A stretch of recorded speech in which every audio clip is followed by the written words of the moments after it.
Hey everybody, welcome back to the K2N Online Paddle School. We're back here on YouTube, and this is the first video in a three-part series talking about power slippage. This first video series is going to be taken from the perspective of the Outrigger Canoe paddle stroke and any canoe stroke in general. Then we will have the series from the perspective of surf ski, and if we get enough feedback, we will also do it from the perspective of a stand-up paddleboard. Power slippage is defined as the energy that we are producing not making its way to the water. As it travels through the kinetic chain and through each of our joints, the point of energy will slip away and not make that transfer to the water. As I'm generating energy with my lower body, my hips, my shoulders, and my large muscles, if my joints are out of position, the energy does not transfer to my hand and ultimately to the blade and into the water. The power slips. Preventing power slippage allows you to maximize your energy output and make that full connection with the water. There are some points of power slippage that are very easy to identify visually. There are other ones that are so minute in their nuances that it is hard to detect by sight. Understanding the big picture and feeling these components allows us to prevent that power slippage. In this three-part series, we're going to go over creating shapes, holding shapes, and the directional forces that we want to use with these shapes. This video will center around the shapes that we are trying to create. Shapes are a great visual and conceptual way for us to identify the positions that we are trying to make. These positions put our joints and the kinetic chain into ideal position to maximize our leverages throughout the paddle stroke. I have said on this channel multiple times that the setup is the most important part of the stroke and not the catch. If your setup position is poor, if you create bad shapes, when you initiate contact with the water through the catch, you are out of position and you cannot recreate those shapes or regain those leverages throughout the stroke. When you make contact with the water, the shapes that you have created, you are locked into in the rest of the stroke. Your success in the stroke is defined by the shapes that you create before interacting with the water. This defines how much leverage you can create throughout that power phase. The better the shape you create, the more transfer of energy you can get with less energy, and the faster you can go.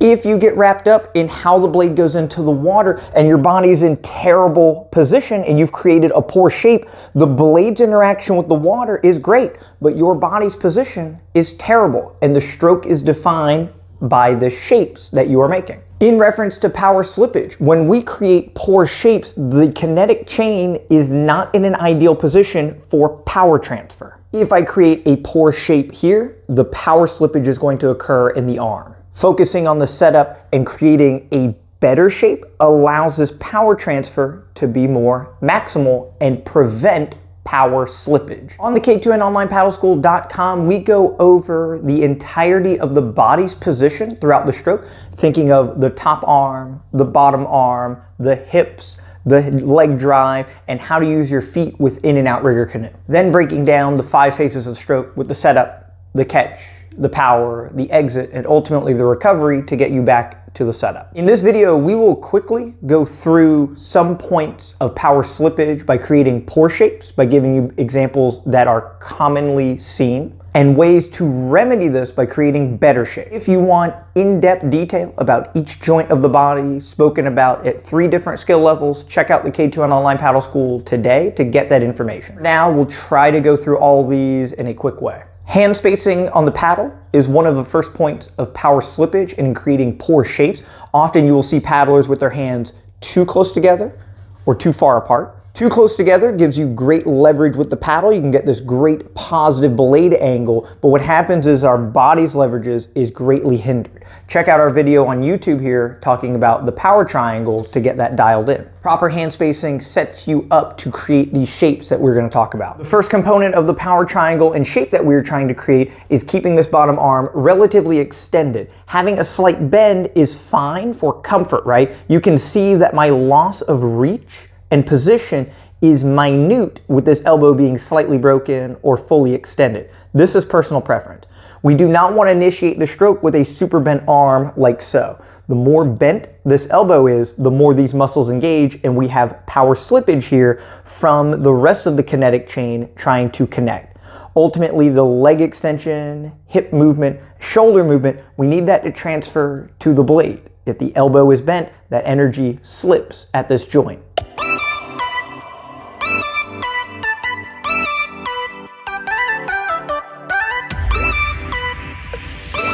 Complete the kinetic chain by extending this arm out. That way when my leg moves, the paddle blade moves. As opposed to having this bent, now when I move my hips and legs, this paddle is not going anywhere.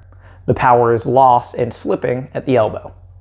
The top elbow position being level with the handle at the top or slightly down, depending on your hand position. This is more ideal for this power transfer to allow your body weight to come down on the stroke. As I'm holding the paddle, as I begin to lean forward, you can see that this is all one unit coming down, initiated by my sternum, moving forward. There is no slippage as I bend forward. Having my arm overhead, seldom do paddlers bend their torso to put the blade into the water. Instead, the slippage occurs at the top shoulder, moving down independently of the body. So now I'm moving my arm and not moving my torso.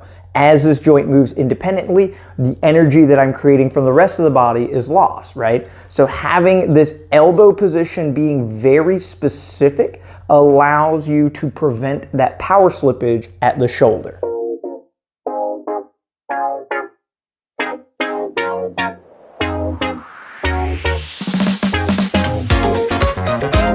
Do not flare the elbow up. As all of these joints begin to stretch, we create a very big shape here, but the muscles are now out of position. The first thing we do as we're in this position and go through the stroke is these elbows going to drop and the shoulder is going to come down because these muscles have to tighten up to grab water. If you're doing that as the blade is in the water, right, this is a lot of movement and none of this is moving the blade. Having this hand in ideal position first allows you to put that energy in the water quickly and prevent that power slippage from the top arm. With the arms, we want to create the shape, pushing this bottom arm out, keeping this top elbow in check somewhere in this range. Now we've created the power triangle that we're looking for, and this is the first shape.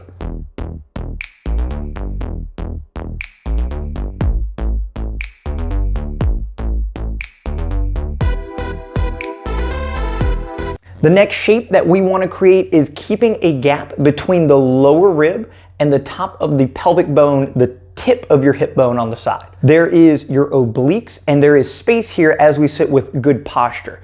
As we take the stroke, we do not want to collapse the side of the body as we're going down into the water. This is a very common point of power slippage in the torso. As this muscle compresses on itself, it cuts the upper and lower body into two halves. Your legs begin to work independently of your upper body as this muscle is creased on itself. Having space here prevents this power slippage, so as the hips move, you can see my shoulders move and my hands move in conjunction to my legs pumping. If I collapse here, right, when I move my legs, my hands are not going to move, right? So I lose this energy transfer at the spine.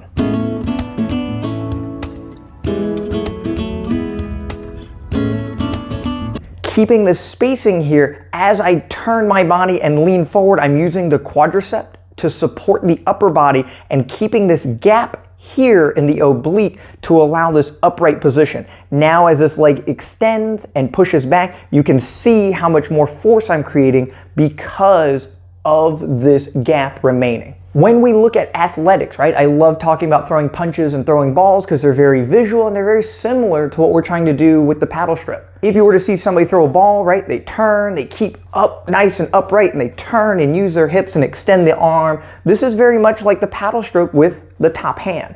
If you were to see somebody throw a ball and they turn and they collapse their torso to the side and try to throw, you can immediately see how weak I look in this position without knowing much about biomechanics or the kinetic chain.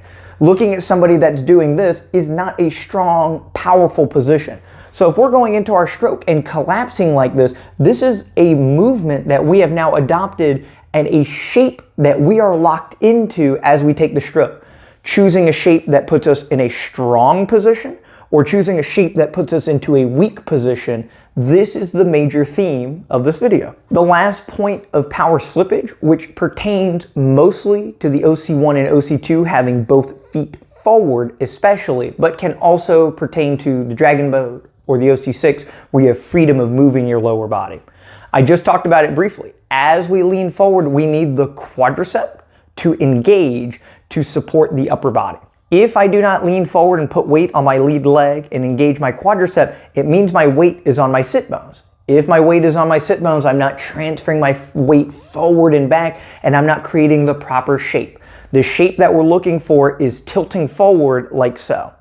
The shape we're trying to get away from is collapsing on our sit bones as we go into the stroke.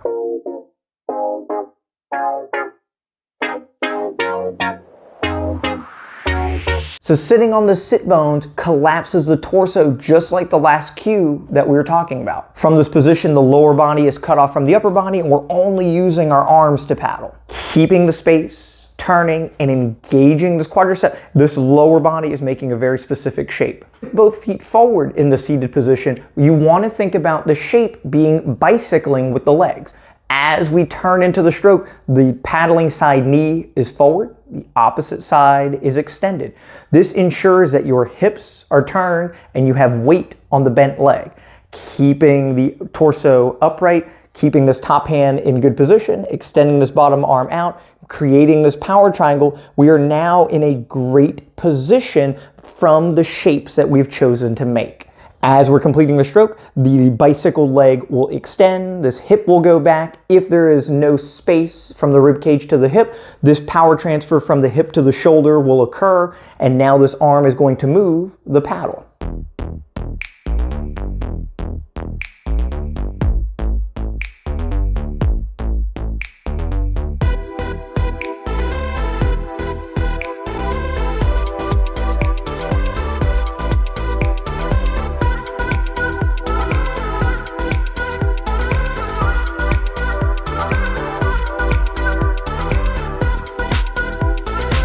This position puts us into a lot of ideal leverages that we are going to talk about holding through the stroke on our next video. So that's a lot to run through, but if you need more information, more visual cues, the K2N Online Paddle School talks about all those details a little bit more segregated from each other and to put the big ideas together. Paddling inherently is a complex sport. It is a mastery of movement using the entirety of the body to create a fluid stroke in less than a second. It is hard to convey a lot of these ideas in creating shapes, holding shapes, and using directional forces. Many high-end coaches interact with high-end athletes that just get it without being told or explained. They understand these concepts and they can just skip over them and go into more detailed aspects of the paddle stroke to be successful. For us normal people, we have to understand it from the very basics, from the foundation, and build on that. From that foundation, we can develop those skills and ultimately master them, which is the name of the series on the K2NOnlinePaddleSchool.com. That's it for this video. Next video, we're going to talk about holding those shapes through the paddle stroke. If you guys have any additional questions, please leave a comment.